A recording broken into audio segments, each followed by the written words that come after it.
Salut YouTube, j'espère que tu vas bien. Une vidéo qui n'était absolument pas prévue, je le dis. Il est actuellement 2h du matin.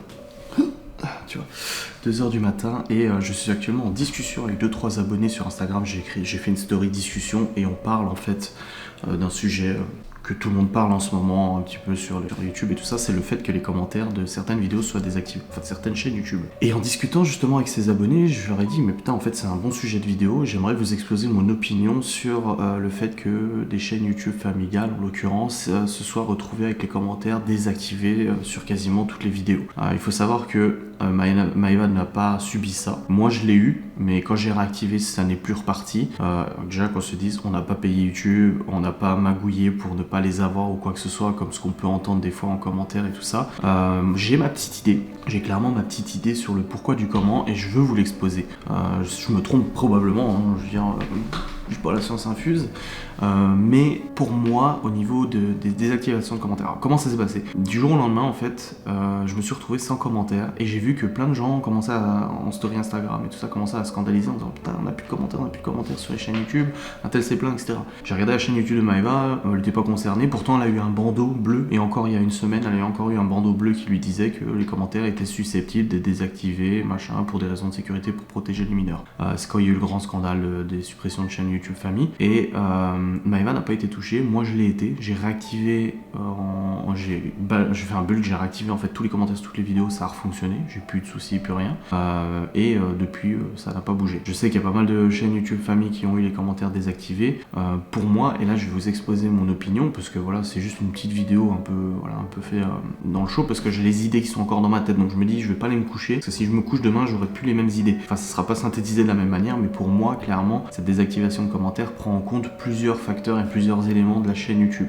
C'est mon opinion. Je pense que l'exposition des enfants joue. Nous, on montre les enfants, mais ça fait déjà maintenant 2 ans que Maëva a pris le cap de beaucoup moins montrer les enfants, voire même des fois dans certains vlogs, on les voit pas du tout. Pareil en miniature, donc la miniature de la vidéo, c'est sur la chaîne de Maëva assez rare que les enfants figurent. Bon, là on est en vacances scolaires, donc forcément c'est un peu plus, mais il y a ça aussi qui est pris à mon avis en compte. Il y a ensuite l'aspect de la communauté, je pense. Je pense que YouTube doit analyser à mon avis le contenu de la communauté et cibler en fait les chaînes à désactiver en fonction de la tranche d'âge majoritaire des abonnés qui suivent cette chaîne.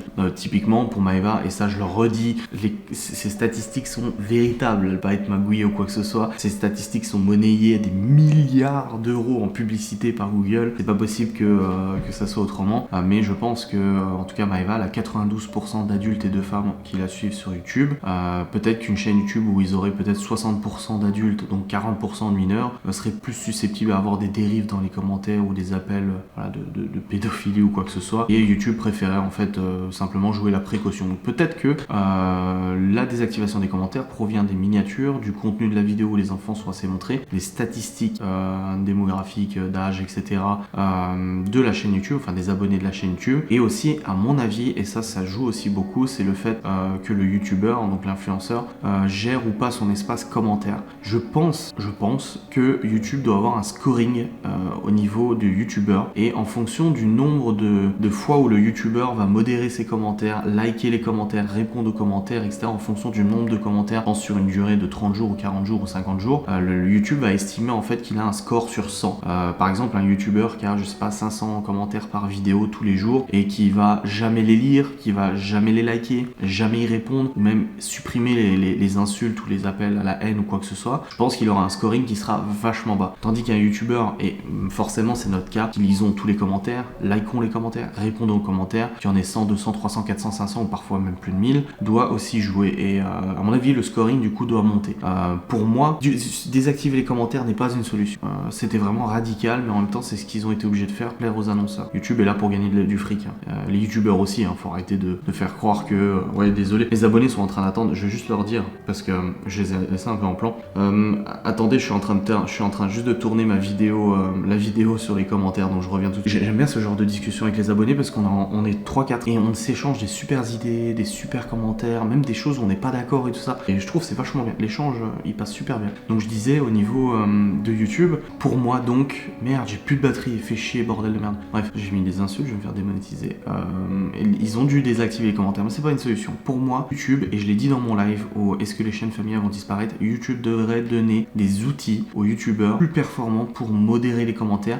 Mais en même temps, si YouTube donne ces outils, il y en a déjà qui existent, hein, si YouTube donne ces outils, il faut aussi que les YouTubeurs soient responsables de leur espace commentaire et aussi fassent le nécessaire pour que ça ne vienne pas un appel à la pédophilie, un appel à la haine, comme par exemple certains YouTubeurs critiques, comme Sir Gizby, Antox Gizby, on a parlé justement, ont des communautés qui sont relativement virulentes et qui s'expriment de manière vachement violente dans les commentaires. Et si le YouTubeur derrière ne vient pas modérer ça, et ben finalement ça devient simplement un purgatoire. Et pour moi, il faut que YouTube donne des outils un peu plus performants aux YouTubeurs, mais il faut aussi que les YouTubeurs prennent leurs responsabilités, se disent bon, je vais peut-être commencer à lire un peu les commentaires des gens, les modérer, les liker, rien que le fait de mettre le petit cœur et tout ça, je pense que ça joue. Et si je peux pas le faire, et ben je délègue ça à quelqu'un qui t'a délégué ça à ton frère, ta soeur, ton oncle, ta tante, j'en sais rien, qui a un petit peu de temps libre plus que toi. Je sais pas, tu te débrouilles ou tu prends une agence de com et tu fais en sorte justement d'améliorer ton scoring. Je me trompe probablement, mais pour moi, vraiment, les facteurs de désactivation de commentaires, c'est miniature, contenu, statistique et performance en fait de modération des commentaires. Forcément, bon bah oui, c'est sûr que nous, comme on a dit, les gens qui viennent insulter ou prendre la tête ou quoi que ce soit, c'est banni, tu dégages, parce qu'on a déjà essayé de parler, ça marche pas, on a déjà essayé de commenter, ça marche pas, on a déjà essayé, tu dégages. Et du coup, bah peut-être qu'on a un scoring un peu plus élevé parce qu'on a eu plus tendance à supprimer les gens plutôt que de laisser l'espace commentaire devenir un pugilat, parce que les abonnés qui nous adorent viennent nous défendre et puis finalement ça finit en insulte. Et je pense que l'annonceur qui fait une pub sur un YouTuber n'a pas forcément envie de scroller et voir dans les commentaires des tu vas te faire foutre, machin, etc. Donc je pense qu'il y a une grande partie de ça. Ensuite, pour terminer cette vidéo, parce qu'elle est assez courte, parlons, je vais essayer de faire 10 minutes, hein, je suis pas fou, j'ai le timer là, tu vois, je vois c'est 7 minutes. Pour terminer cette vidéo, quelle est la conséquence de désactivation des commentaires sur YouTube? Est-ce que ça fait perdre des vues? En mon opinion, c'est mon opinion. Calme-toi, je te montre une bouteille pour te calmer. C'est mon opinion, pour moi, la désactivation de commentaires ne fait pas perdre de vues. Clairement pas. T'as une base d'abonnés qui savent que tu fais des vidéos tous les jours. S'ils sont fidèles et qu'ils aiment bien tes vidéos, ils vont voir. Si du jour au lendemain tes vues ont baissé alors que tes commentaires ont été désactivés, je ne pense pas qu'il faut en déduire que ça cause des commentaires.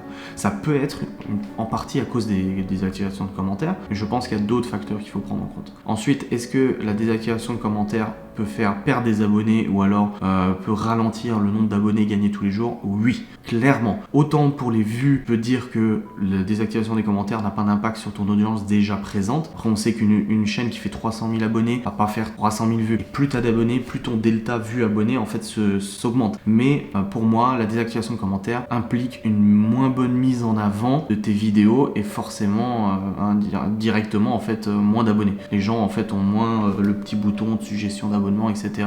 Les recommandations à droite. Après tu me diras, les recommandations fait perdre des vues aussi, mais vraiment Maëva, quand on regarde ses vues, ses statistiques, tous les jours, les vues qu'elle fait sur ses vidéos, c'est pas des nouvelles personnes, c'est beaucoup la communauté actuelle. Les nouvelles personnes représentent pas non plus la moitié des vues. Donc voilà, pour moi ça n'influe pas là-dessus. Après, pourquoi les vues baissent? Plusieurs facteurs qui sont pris en compte, et ça c'est du marketing, c'est vraiment de la pub, du marketing pur et dur.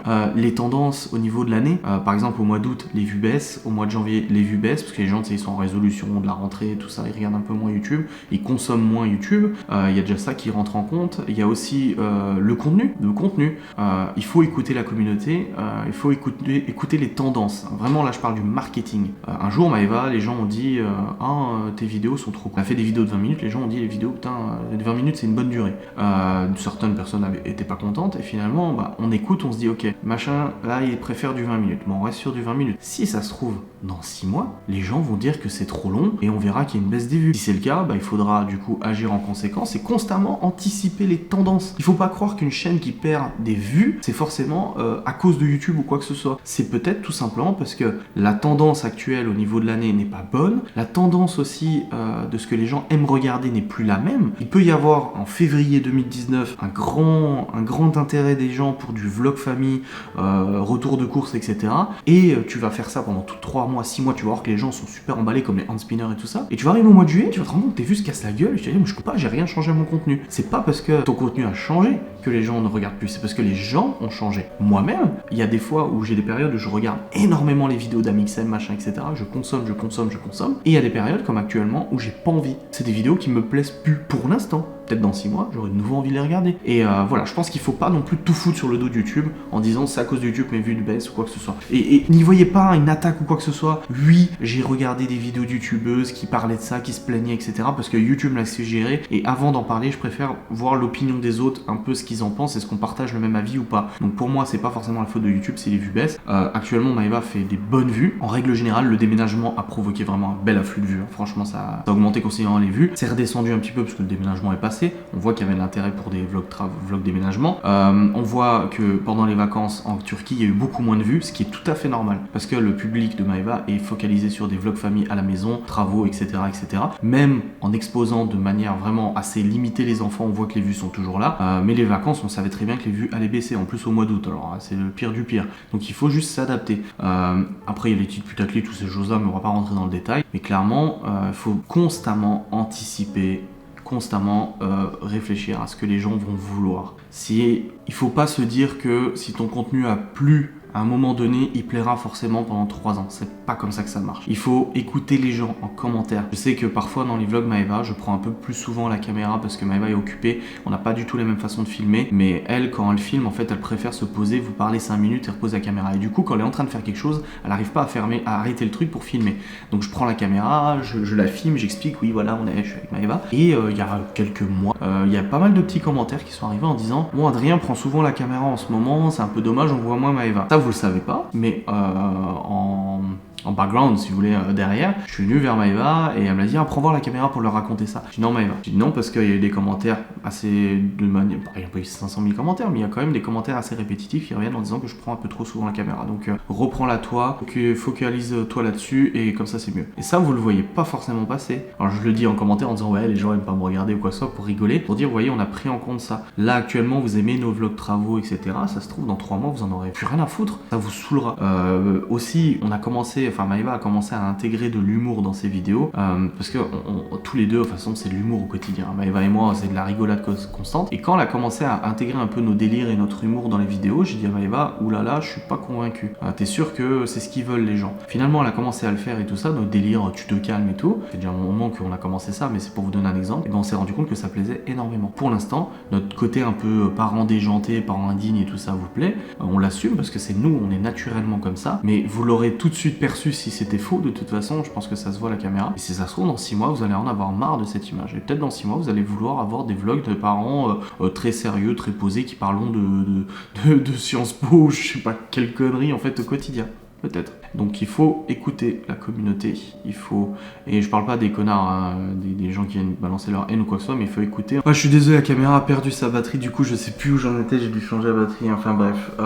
Tout ça pour résumer, j'espère que cette discussion vous aura plu, enfin une discussion unilatérale si tu veux. N'hésitez pas en commentaire à me donner votre avis sur le pourquoi du comment. En tout cas non, on n'a pas fait de sorcellerie, on n'a pas payé YouTube, on n'a pas magouillé pour pas avoir les commentaires désactivés. Maeva sait très bien que ça peut arriver du jour au lendemain, je sais très bien que ça peut arriver du jour au lendemain. On en parle régulièrement parce que c'est des sujets qui reviennent, des gens nous contactent en nous demandant pourquoi nous on n'a pas les commentaires désactivés. Surtout en ce moment apparemment c'est assez, ça en parle assez, on ne sait pas. J'ai mes idées, je vous les ai exposées, je sais pas ce que vous en pensez. Et puis on a dérivé un petit peu sur les vues YouTube et tout ça. Dans tous les cas, il faut pas prendre pour acquis de toute façon le business sur YouTube. Demain on peut se retrouver avec 2000 vues, comme 15 000, comme 50 000, on ne sait pas. C'est jamais fixe et les revenus du coup sont pas fixes, etc.